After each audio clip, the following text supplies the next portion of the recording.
Сәлем достар! Сізбен Камила Талғатқызы және сіз менің каналымдасыз.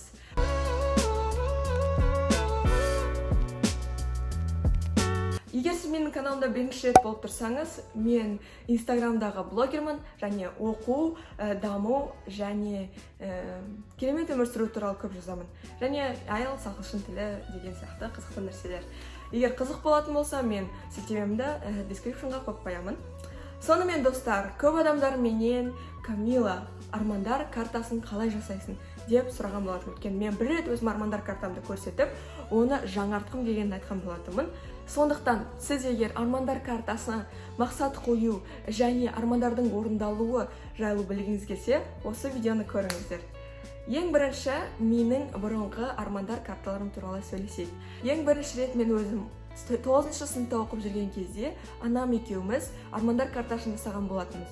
Мен ол кезде онша оны түсінбедім, сондықтан миыма келген барлық ең күшті армандарды жазып тастағам. Мысалы, мен ол кезде ауылда тұратын, Қошымбет деген ауылда, мен жазған болатым шетелге оқимын деп.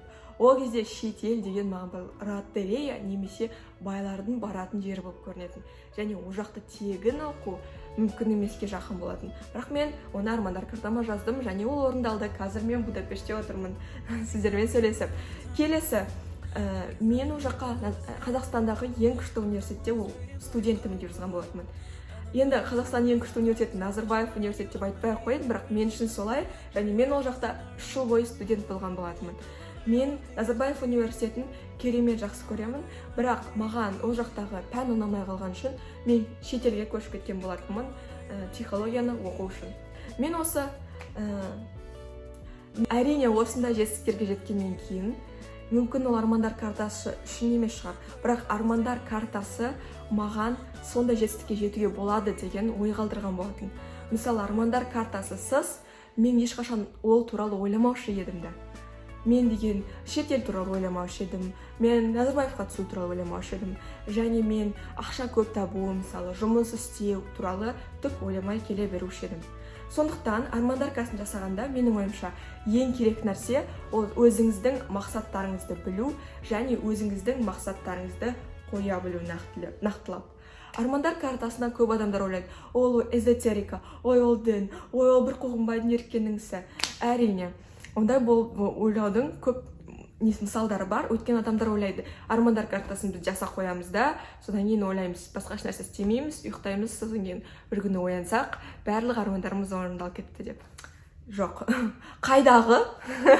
Біз деген қиналып жұмыс істеп жүрсек мына жақта. Біз армандар картасын жасаймыз, одан кейін біз оны көрінетін жаққа қоямыз және әрдайым өзіміздің миымызға, телефонға смс-ка келген сияқты, өзіміздің миымызға қайта-қайта еске түсіреміз. Камила, сен мынандайды армандаған болатынсың. Не істеп жатырсың? Камила, мынаны істеу керек деген сияқты. Менің ойымша бұл керемет құрал, бірақ әрине 90% ол сіздің еңбегіңізге байланысты және сіздің қаншалықты өзіңіздің мақсатыңызға жүріп кеткенге байланысты. Одан кейін мен кішкене есейе келе, басыма ми келе, 4 ақыл түсім түсе келе, жаңа карта жасадым. Жаңа картада мен жазған, осы жылы жасадым, 2020-ның басында, менің ойымша 2009-ның соңында ма. Сондай бір жыл болған жоқ әлі. Міне менің картам бұрынғы, бәрін көрсеткім келмейді әрине, бірақ мына жақта айта кететін дүние, ол мен мына жаққа жазып қойған болатынмын. Мен вегетарианкамын және менің көзім 100% көреді. Егер сіз менің инстаграмыма подписка жасасаңыз және стористарымды көретін болсаңыз, онда сіз менің вегетарианка екенімді білесіз. Мен вегетарианка болғаныма 1 жыл болды. 1 жыл бойы мен ет жемедім. Бұл қазақ үшін әрине бір түрлі дүние. Мен өзім вегетарианствоны бастамай тұрып, кішкентай кезімде ойлайтын, вегетарианка деген күшті нәрсе ғой, мен сондай болу керекпін деп. Бірақ уақыт өте келе, мен ойлайтын, қалай мен етті жемей қоямын. Қалай мен бешбармақ жемей, қуырдақ, плов. Бірақ шын мәнінде мен 1 жыл бойы олардың бәрін жеп келдім, бірақ етсіз жеп келдім және өмірімде еш нәрсе өзгерген жоқ. Әлі сондай бақыттымын. Менің денем кішкене дұрысырақ жұмыс істейтін болып көрінеді өзіме. Менде бұрын асқазанымда гастрит болатын және ол жоқ болып кетті. Әрине ол басқа нәрселердің де кесірінен болуы мүмкін, бірақ вегетарианство маған тазалықты алып келген сияқты, және өзімнің тамақтанымды тексеріп. Өйткені сіз кез келген нәрсені жей алмайсыз, ойлану керексіз, мынаның ішінде ет бар ма, мынаның ішінде не бар деген сияқты. Және менің ойымша келесіде мен вегетарианствоға көшемін. Мен қазір пескетарианкамын, балықтарды жеймін, бірақ 1-2 жылдан кейін балықты да тоқтатайын деп шешіп отырмын. Одан кейін веган болып көремін. Сөйтіп өміріммен экспериментировать етіп жүремін. Енді мен мына жаққа тісімді қойған болатынмын. Айтқанмын, менде тістерім сау, мен күлген кезде әдемі күлемін деп. Бұл қойған кезде менде ойым мынандай болатын: мен тісімді барамын да, тісімді ағартамын деп. Бірақ стоматологда басқа ой болды. Менде енді брекет бар. Сол үшін армандарыңызды жасаған кезде кішкене абай болыңыздар. Өйткені мен брекетті 5 жыл тағамын. Мен әрине бұған қуанышты емеспін, бірақ өзімнің болашағыма бұл керемет инвестиция деп ойлаймын. Мен әлі бұл түспен, енді егер мен ұзақ өмір сүретін болсам, әлі де жүретін боламын, және оның таза және сау болғаны маған өте керек. Сонымен, менің бірнеше карталарым орындалды, және сіз егер өзіңіздің картаңыз орындалған қаласаңыз, онда мен сізге өзімнің қалай жасайтын техникамды айтамын. Онда видеоны көре беріңіздер. Ал енді сізге армандар карта жасауға не керек? Ең бірінші сізге клей немесе екі жақты скотч керек. Мен екі жақты скотч алдым, өйткені клей маған онша ұнамайды. Және одан кейін сізге принтер керек, қалам, немесе қарындаш, немесе маркер, сөздерді жазуға, және плакат керек. Мен плакаттың түсін басқа қылдырайын дедім, бірақ ақ түске көп ойлар сиятын сияқты деп ойладым. Бірақ кез келген түсті қойсаңыз болады, әрине. Ол сіздің плакатыңыз ғой, ол дін емес ешқандай. Бұл жақта ешқандай үлкен заң жоқ. Ойбай. Бұл сондықтан ойламаңыз, мен деген мынаны дұрыс істеймін ба, қай күні жасау керек, анау деген сияқты нәрселер. Оларды мен онша сенбеймін. Менің ойымша бұл бәрін біздің ойымызда, және бұл плакат тек қана біздің ойымызға еске салуға керек деп ойлаймын. Және сізге принтер керек, принтерден шығарып аласыз. Мен мысалы көп суреттерді көрсетпеймін, өйткені көп адамдар маған жазды: Камила, сенде қандай суреттер, жіберші, мен соларды шығарайын дейді. Достар, ол өйтіп жұмыс істемейді. Егер сіз армандар картасын жасағыңыз келсе, бірінші мынандай ұстаным болсын сізде. Сіз 100% осыған жасауға ниет жасауатсыз. Сіз армандарыңыз жасағыңыз келіп тұр. Сіздің көңіл күйіңіз керемет болу керек. Мысалы, сіз тек қана қазір ғана мотивациялық видео көрген сияқты былай ұшып тұрған көңіл күйде болу керек, және ойыңызда мындай ойлар тұру керек: менің армандарым бәрі орындалады, мен мына жаққа не жазам, соның бәрі шындық болады деп. Және сіз менің армандарымның суреттерін алсаңыз, бұл менің армандарым ғой, және менің өмірден қалайтын нәрселерім. Сізге ол қалай келеді? Және ол менің армандарым керемет болса да, ол сізге шындық болмайды, және сіз оған кейін қараған кезде ойлайсыз: деп онша мотивация алмайсыз. Бірақ мен бұған қарасам, мен ойлаймын: мә, керемет, мен осы жаққа барғым келіп тұр, мынаны істегім келіп тұр, анандай деп. Сондай болу керек армандар картасы. Және мен осы жолы шештім армандар картасына тек қана кітаптың суретін қоя салмай, шын қандай кітаптарды оқығым келеді, солардың суреттерін қоямын деп шештім. Өйткені көп кездерде мен айтамын өзіме: мынандай кітаптарды оқимын деп, шын мәнінде мен ешқандай кітаптарды оқымаймын, тек қана литератураны оқимын. Сондықтан және өзіме қандай нәрселер қалаймын, соларды қойып қоясыздар. Түсінікті ма? Сондықтан біреулерден сенің армандарың қалай, қандай суреттер болған, бұрынғысын көрсетші, мақсаттарыңды айтшы, мен кішкене алайын деген дұрыс емес. Сіз біреудің өмірін өзіңізге алғыңыз келе ма? Біреудің мақсаттарын өзіңізге алғың келе ма? Жоқ. Өйткені әр адам индивидуальный. Әр адамға индивидуальны бір армандар керек. Мысалы, маған саяхаттаған ұнайды. Маған, мысалы, 50 мемлекетке барғым келеді, 100 мемлекетке барғым келеді. Мен, мысалы, сізге, мысалы, күйеуге шыққыңыз келеді, балаңызды бақыттағыңыз келеді, немесе студент болғыңыз келеді, немесе школда сіз жақсы баға алғыңыз келеді. Көрдіңіз ба?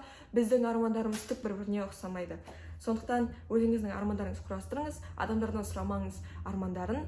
Егер ерініп тұрсаңыз интернеттен суреттерді табуға, Pinterest'тен немесе Google'дан, онда армандарыңыз орындалуға, кешіріңіз, орындалмайды, өйткені еріншектік, сіз уже қазір еріншектер бар, ал кейін ол армандарды орындауға сізде жай ғана күшігер жетпей қалады, өйткені қазір де ерініп тұрсыз.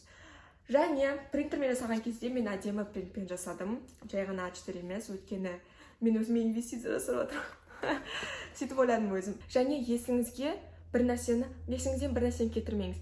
Барлық сурет қазір осы армандар картасына қойған міндетті түрде шындық болады. Сонда сіз біреудің арманын қойып қойсаңыз, мысалы біреудің арманы күйеу табу, үйленуді қойып қойсаңыз, ал бірақ сіз әлі күйеуге шыққыңыз келмесе, онда кішкене конфликт болады ғой. Сондықтан өзіңіздің армандарыңызды ғана жазыңыз. Және көп адамдар журналдардан суреттер алған жақсы көреді, шығарып, суретті тауып печатать еткеннен басқа.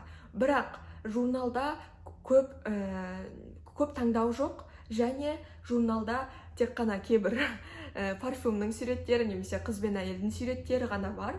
Менің ойымша ол жеткіліксіз. Егер сіз өзіңізге қазір инвестиция жасап бұндай жасаңыз келсе, онда 100% кіру керексіз. Мен кеше мына суреттер табу үшін 2 сағат уақытымды алдым. Сол үшін сізге оны просто так бере салмаймын. Сіз де тура солай 2 сағат уақытыңызды аласыз, іздейсіз, оны телефонға или флешкаға жүктейсіз, оны печаттайсыз. Мен печатқа мысалы 5000 теңгені құрттым. Тура сол сияқты. Бұл жаққа ақша кетеді, сонда уақыт кетеді, сонда сіз ойлайсыз, мен армандар картаны солай қиналып жасағаннан қарап тұрайыншы, кішкене оған визуализация жасап тұрайыншы деген сізде мотивация болып тұрады. Және армандар картасына кейбір кезде адамдар айтады, мен бір армандар картам сыймайды, мен 2 жасасам болады дейді. Біреуін жұмысқа ал, біреуін өзімнің өміріме деп. Жоқ достар, сіз етіп ойламаңыз, өйткені сіздің өміріңіз 2-ге бөлініп тұрған жоқ қой. Сіз тек қана сіздің ойыңызша екеуінің біреуі ғана болатын сияқты болып қалады да, өйткені екеуінің біреуіне ғана қарап тұрасыз. Бірге жасаңыз. Өйткені армандар картасында секциялар болады. Мысалы, мына жерде 9 секция картасы бар. Мына ортасында сіз, мына жақта ақша, жұмыс бәрі де кіреді. Сондықтан қорықпаңыздар, сізге армандар картасында орны жетеді. Ал енді достар, армандар картасында ең күрделі бөлім ол суреттерді табу. Енді суреттерді 3 жолмен табу керек. Ең бірінші ол мағыналы болу керек. Мағыналы дегеніміз, бұл суреттер, бағана айтып жатқандай, сіздің өміріңізге келу керек. Мағыналы болу керек. Және сізге суреттер 100% келу керек. Сіз сондай суреттер табыңыз, сіз өзіңізді, тек сізді мотивация жасайтын суреттер табыңыз. Кез келген сурет емес, кез келген әдемі сурет емес, мені мотивировать ететін сурет емес, өзіңізді мотивировать ететін суреттерді табыңыз. Түсінікті ма? Және ол сіздің өміріңізге байланысты болу керек. Ол сіздің қойған мақсаттарыңызға байланысты болу керек. Сондықтан, ең бірінші жазған кезде армандар картасын өзіңізге 100 мақсат жазып алыңыз. Ол мақсаттарды мен айтқан смартер техникасымен жазыңыз. Одан кейін сол мақсаттарға келетін сурет табыңыз. Сол мақсаттарды есіңізге түсіретін сурет. Мысалы, сіз деген шетелге барғыңыз келсе, Токионың суретін, Токионың кез келгеніміз өзіңіз қалаған және өзіңіз сол жақта өзіңізді көретін сурет. Мысалы, сіз бір үйді қоятын болсаңыз, кез келген үйді қоя салмаңыз, кез келген әдемі үйді қоя салмаңыз. Өйткені сіз өзіңізге ұнайтын үйді қою керексіз. Мысалы, ол үйде бассейн болуы мүмкін, итке кішкентай иттің үйі болуы мүмкін, немесе шөптер болуы мүмкін. Комнаталары сізге ұнайтын интерьер дизайнмен жасалған болу керек. Сондықтан кез келген машинаны, кез келген үйді қоя салу ол дұрыс емес. Тек қана сізге ұнайтын, сізге мотивация беретін, сізді жұмыс істететін, мен мынаны алғым келеді деген үй болу керек. Ал енді екінші, ол нақтылық. Сіздің армандарыңыз және суреттеріңіз нақты болу керек. Суреттердің астына біз көбінесе сөздер жазамыз, мысалы үй және үй қашан алатынымызды. Мысалы, сіз жазуыңыз мүмкін, мен ақша алғым келеді, немесе мен зарплата алғым келеді, немесе мен қаражат алғым келеді, және көп болсын деп жазып қоясыз. Бірақ та сіз айтып жатқан жоқсыз, ол қанша сумма екен. Сіз нақты айту керексіз. Мысалы, $10,000, $20,000, айына $60,000, жылына $60,000. Әр адамның байлығы әртүрлі, сондықтан өзіңіздің байлығыңызды нақтылап өзіңізге жасаңыз. Визуализация жасау және визуализация арқылы суреттерді табу. Мысалы, мен өзімнің Instagram парақшамда 300,000 подписчик жасағым келеді. Менде қазір 100,000. Мен сол үшін фотошопты қолданып, өзіме былай жазып қойған болатынмын. Көрдіңіз ба? 300,000 деп. Көп адамдар сұрап жатыр, Камиланы қайдан жасаған деп.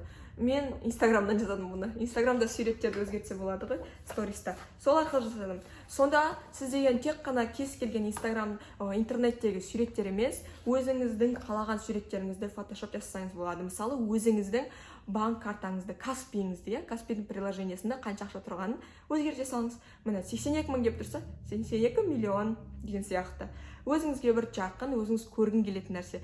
Сосын қайта-қайта өзіңіз картаңызға қараған кезде көріп тұрасыз, насан маған ұнайды, мен осы үшін жұмыс істеймін деп. Ал енді сіз деген барлық суреттеріңізді шығарып алдыңыз. Суреттеріңіздің үлкендігі қандай болу керек дейді. Үлкендігін өзіңіз қалағандай. Менде бәрі кішкентай, және маған ол өзіме ұнайды. Сіз өзіңіз қандай қылдырып жасағыңыз келеді, солай қылдырып жасаңыз. Енді біз суреттерімізді алғаннан кейін мен өзімнің карта желаниямды бірнеше секцияға бөлгенді қалаймын.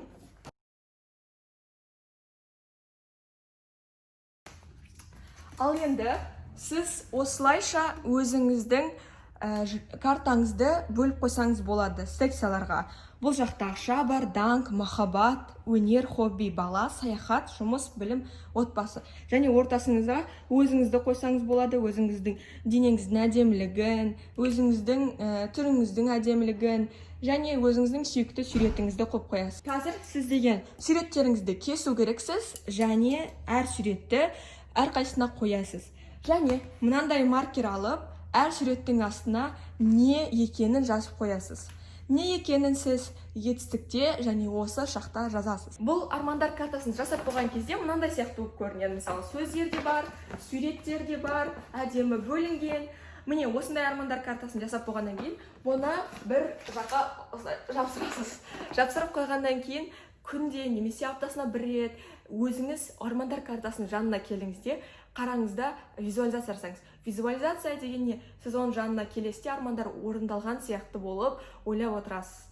Менің ойымша бұл керемет, және сіз өзіңізді мотивация аласыз. Мысалы, тұрасыз да өзіңіз мен қазір Европадамын деп, Европаны елестетіп, суреттерін елестетіп жүріп бара жатқан сияқты өзіңіз тренделник сатып алып, евромен төлеп жатқаныңызды елестетіп жатсаңыз, өзіңіз одан да қатты сол жаққа барғыңыз келіп кетеді, және ол арманды орындағыңыз келіп кетеді.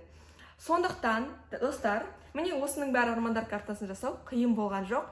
Бұны ертеңге қалдырмай, өзіңізге керемет көңіл күйді табыңызда жасай бастаңыз. Достар, қазір армандарыңызды шетке қойып қоятын болсаң, және армандарыңыздың планын, картасын жасағыңыз келмесе, онда армандарыңызды мүлдем жасағыңыз келмейді. Өйткені арманға тек қана карта керек емес, арманға жұмыс керек, арманға күш керек, арманға күнде таңертең тұрып жұмыс істеу керек. Менің ойымша кез келген адамдардың армандары орындалады, егер олар позитивті армандар болса, және жақсы ниетпен жасалған армандар болса. Сондықтан сіздің армандарыңыз орындалуына тілектеспін, және естен шығармаңыз. Қай жерде болмасаңыз да сіздің точка А, точка Б дейді ғой, А деген қазір біз қаяқтамыз, Б біздің арманымыз. Қай жерде болмасаңыз да сіздің точка Б-ңыз қандай сізден алыс көрінбесе де, сіз оған жетуіңіз 100% мүмкін. Сіз мысалы қазір ауылда отырып бұл видеоны көріп атып, әрине сізге Ритц Карлтон, Хилтон деген отельдерде, мысалы Доминиканада немесе Перуда армандап көру қиын болуы мүмкін. Бірақ мына қыз сізге үлгі болуы мүмкін. Өйткені мен де ауылда отырып бұндай өмірдің кереметтерін көремін деп ойламаппын. Сол үшін рахмет бәріңізге, мен сіздер мотивациямен толтырдым деп ойлаймын. Маған лайк басып, подписаться етіңіздер, осындай сияқты видеолар көп болады. Кездескенше!